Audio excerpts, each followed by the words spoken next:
La reforma energética es una iniciativa de reforma constitucional propuesta por Enrique Peña Nieto el 12 de agosto de 2013, enviada a la Cámara de Senadores para su análisis y discusión. La propuesta hecha por Enrique Peña Nieto plantea modificar la Constitución con el fin de que empresas privadas nacionales y extranjeras inviertan en la cadena productiva del petróleo. Eso es en esencia privatizarlo. Con la promulgación de la Constitución de 1917, se estableció dentro del artículo 27 el dominio de la nación sobre todos los minerales, entre ellos el petróleo y todos los carburos de hidrógeno, sólidos, líquidos o gaseosos.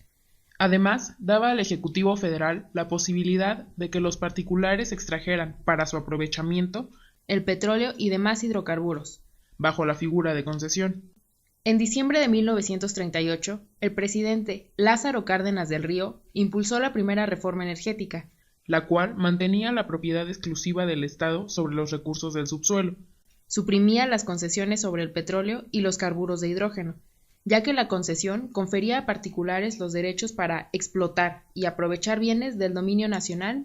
La iniciativa fue aprobada y publicada en el Diario Oficial de la Federación en noviembre de 1940. Mensaje a la nación. Se ha dicho hasta el cansancio que la industria petrolera ha traído al país cuantiosos capitales para su fomento y desarrollo. Esta afirmación es exagerada.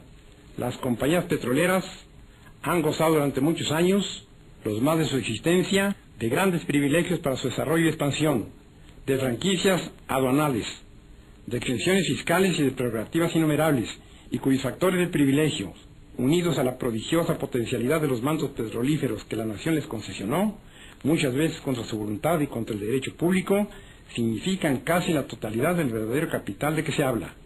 Riqueza potencial de la nación, trabajo nativo pagado con exiguos salarios, exención de impuestos, privilegios económicos y tolerancia gubernamental son los factores del auge de la industria del petróleo en México. El presidente de la República, Enrique Peña Nieto, y los dirigentes nacionales de los partidos PRI, PAN y PRD firmaron el Pacto por México para impulsar las reformas estructurales. Dentro de las mesas de diálogo del Pacto por México, se tomó la decisión de que no habría una sola propuesta de la reforma, sino que cada quien presentaría la suya. Y sobre ello buscarían los acuerdos. Las propuestas de reforma energética, impulsadas por los 3 partidos mayoritarios del Congreso, ya se encuentran en la mesa del debate. Los puntos clave de las propuestas del PRI y del PAN se concentran en torno a la modificación de los artículos 27 y 28. Por su parte, el PRD propone no reformar artículos de la Constitución, sino cambiar leyes secundarias. Pemex es una empresa clave a nivel mundial, el motor financiero de México. La empresa petrolera con los costos de producción más bajos tiene un potencial confirmado de reservas en aguas profundas, un historial envidiable de resultados positivos. En pocas palabras, Pemex es una mina maravillosa de oro negro y fondos que mantienen la economía mexicana. Pemex es el 5º productor de crudo en el mundo y está evaluada como la 11ª compañía integrada a nivel mundial. Asimismo, en México, Pemex es el único productor de crudo, gas natural y petrolíferos, la fuente más importante de ingresos del gobierno federal y la empresa más importante del país. En su sitio web, Pemex tiene una sección dedicada a inversionistas. De acuerdo con datos publicados en esta sección, Pemex es el único productor de crudo, gas natural y petrolíferos, la fuente más importante de ingresos del gobierno federal y la empresa más importante del país. Mantiene una producción estable. Pemex cuenta con un gran potencial en reservas de hidrocarburos convencionales. En 2012, los ingresos totales fueron los mayores en la historia de Pemex, producto de la estabilidad de nuestra plataforma de producción, así como de los precios internacionales de los hidrocarburos. Entonces, ¿por qué quieren privatizarlo? El gobierno mexicano acelerará las reformas reglamentarias y legales pendientes y los procedimientos administrativos necesarios para completar la desregulación de las frecuencias de los satélites, la generación de electricidad y la privatización del sector petrolero. Los argumentos para la modificación constitucional con objeto de privatizar el petróleo no son nuevos, que México produce cada vez menos petróleo, que Pemex no tiene dinero, que Pemex requiere de nuevas tecnologías. Pero, ¿es todo esto cierto? En cuanto al primer argumento, México produce cada vez menos petróleo. Pero, ¿necesita México producir más petróleo? La respuesta es no. De inicio, sabiendo que el petróleo es un recurso no renovable, la explotación del mismo debería hacerse de forma racional y limitada. El petróleo es una fuente de energía fósil que produce gases de efecto invernadero, causantes del cambio climático global. Por este motivo, a escala internacional, el debate central es cómo disminuir el consumo de estos combustibles, y no cómo aumentarlo. Por otro lado, México no requiere más petróleo para su consumo nacional. Actualmente, México produce cerca de 2.5 millones de barriles diarios de petróleo. Y nosotros necesitamos 2 millones para el consumo nacional. Es decir, producimos más de lo que necesitamos. Pero, ¿necesitaremos más en el futuro? No. Si contenemos el crecimiento de la demanda de petrolíferos a través de una verdadera estrategia de eficiencia energética y uso de otras fuentes de energía, la producción del petróleo podría incluso disminuir. Pero, ¿la disminución de exportaciones no nos afecta? No. A pesar de que México exporta menos crudo, recibe más dinero.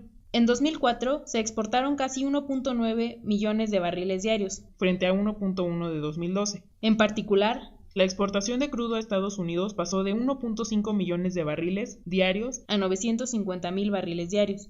Sin embargo, a pesar de esta disminución y por concepto de exportación de crudo, México recibió 21,000 millones de dólares en 2004 y 46,000 millones de dólares en 2012, más del doble y récord en su historia, debido al incremento internacional del precio del barril del petróleo. Entonces, ¿para qué necesitamos producir más? No es una necesidad nacional. Es una necesidad de Estados Unidos.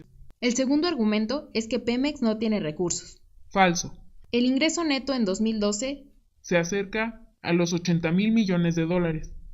Por supuesto, parte de este recurso se va a los gastos de operación y mantenimiento, y alrededor del 52% se va a impuestos y derechos. Sin embargo, para el 2013, Pemex recibió un presupuesto cerca de 39,000 millones de dólares, de los cuales alrededor del 70% tiene programado para inversión. En comparación con otras empresas similares, esta cantidad es bastante considerable. Por supuesto, podría ser más, si las grandes empresas pagaran impuestos. Más allá de que Pemex constituya la 13ª empresa entre las 15 principales de América por ingresos, destaca que sea una de las empresas petroleras más rentables del mundo. Además, ostenta una buena estructura de costos y eficiencia operativa. Cuando se mide la proporción ventas entre EBITDA, Pemex supera a 4 anglosajonas, a la noruega Statoil y a Petrobras. En la clasificación de las principales 500 empresas globales de Fortune 2013, medible por ingresos, solamente aparecen 3 mexicanas, 2 estatales, Pemex y la CFE, y la privada América Móvil. Pemex ingresa el doble que América Móvil, más de 5 veces que CFE y más que las 2 últimas juntas. El verdadero lastre de Pemex es la Secretaría de Hacienda y su modelo neoliberal, que decapita el 67.4% como carga fiscal a su renta petrolera. En contraste con Venezuela, con el 39.9%, Noruega del 19% y Colombia con 11%. De facto, la Secretaría de Hacienda, mediante los excedentes petroleros, subsidia el disfuncional modelo neoliberal de las medievales empresas privadas mexicanas, muchas de las cuales, cuando llegan a pagar impuestos, luego son indultadas por el selectivo fisco, como es el caso de Televisa. La postura de la Secretaría de Hacienda es teológica. Todo lo estatal no sirve, aunque el 40% del presupuesto provenga de Pemex, mientras que todo lo neoliberal es sublime, aunque no corresponda con los hechos. Finalmente, el argumento de que Pemex no tiene tecnología no solo es patético, sino que una falta de respeto a las instituciones públicas como la UNAM, el IPN y el IMP, que por años han formado algunos de los mejores ingenieros civiles, petroleros y químicos del mundo. Por si fuera poco, el desarrollo, transferencia y compra de tecnología se ha hecho en Pemex por décadas. Y las asociaciones mexicanas de ingenieros petroleros y de ingenieros geólogos, ¿qué opinamos? Aquí hay algunos compañeros que han sido presidentes y nos preguntamos desde cuándo se abandonó nuestra tecnología y metodología propias que fue tan eficiente antes del desmantelamiento de Pemex. Las razones de fondo de la privatización del petróleo podrían ubicarse más bien de la siguiente manera. Un dogmatismo religioso de la clase gobernante hacia el neoliberalismo, aun cuando el modelo ha demostrado su fracaso, la presión del gobierno de Estados Unidos, copado por las transnacionales petroleras, para recibir más petróleo de México, y la ideología de los gobernantes mexicanos, de que mientras más cercanos estemos a Estados Unidos mejor, y la avaricia y corrupción de la clase política mexicana, aliada con la gran oligarquía, para quedarse con parte del negocio.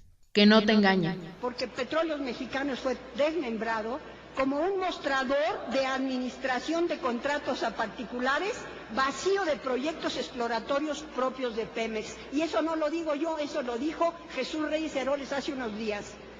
¿Qué hay detrás de la reforma? Un padrinazgo conceptual estadounidense que favorece la geoestrategia de Estados Unidos y aniquila la de México. El proyecto contempla, dice The Wall Street Journal, con las fuentes oficiales que le contaron al periódico lo que no nos han contado a nosotros en México, el proyecto contempla contratos por hasta 25 años para áreas específicas, además de permitir a la iniciativa privada apartar reservas de petróleo, lo que les daría un acceso más fácil al financiamiento en los mercados globales, de acuerdo con personas familiarizadas con la iniciativa. El mercado norteamericano para el 2025 se plantea que consumirá cerca de 30 millones de barriles diarios y tendrá que importar más de 20. Esto es, pasará un porcentaje de dependencia del petróleo importado, pasará de 55 al 70% del consumo norteamericano. El petróleo prospectivo, o sea, las reservas potenciales del Golfo de México, es estratégico declaradamente de seguridad nacional norteamericana. Y los gobiernos de México en los últimos 30 años han sido voceros y representantes de esos intereses y no de los 100 millones de mexicanos que somos los dueños del subsuelo y sus riquezas. Y surge otra pregunta: ¿por qué Estados Unidos no reduce su dispendioso consumo de la cuarta parte del consumo mundial, que además tiene efectos devastadores sobre el medio ambiente y es un factor central en el cambio climático y en la contaminación del aire, agua y suelo? ¿Cómo te afecta? Esta reforma se traducirá en un golpe a tu poder adquisitivo. ¿Por qué? Aquí hay 4 razones. En primer lugar, la tercera parte del presupuesto nacional la aporta Pemex. Esto significa una reducción de la tercera parte en servicios públicos. Menos hospitales, menos subsidios, menos educación, menos programas sociales. En segundo lugar, el gobierno y los partidos políticos no renunciarán a sus lujos, por lo que tendrás que pagar más impuestos. IVA, ISR, que por cierto solo pagan los trabajadores, profesionistas y pymes, porque las grandes empresas del país no pagan. En tercer lugar, se traducirá en una espiral inflacionaria que aumentará los precios de forma generalizada. En los últimos 30 años de políticas neoliberales, el poder adquisitivo cayó en un 80%. Los salarios aumentaron en un 5% anual. Y los impuestos han subido en una mayor escala.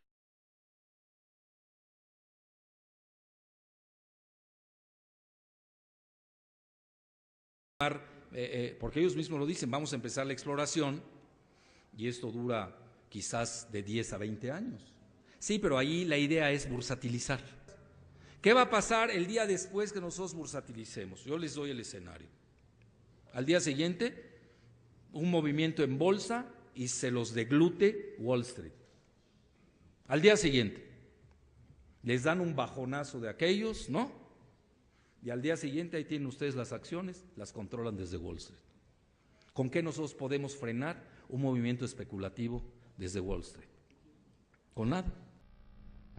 El plan contempla la apertura a la inversión privada de la exploración y producción en aguas profundas, donde se cree que está más de la mitad de los posibles recursos petroleros de México y en crudo y gas de esquisto.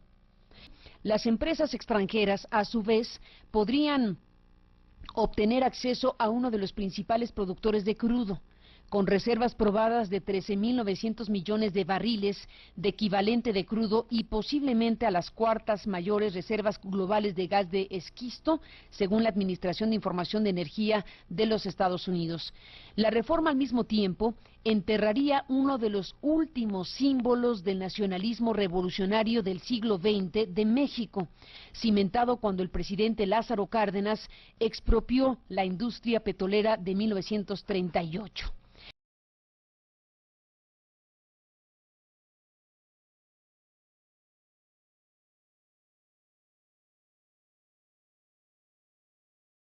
Con esto lo que quiero decir es que nosotros estamos debatiendo, pero el gobierno está otorgando ya y ha otorgado los contratos que son anticonstitucionales y que son ilegales, parece que no importa.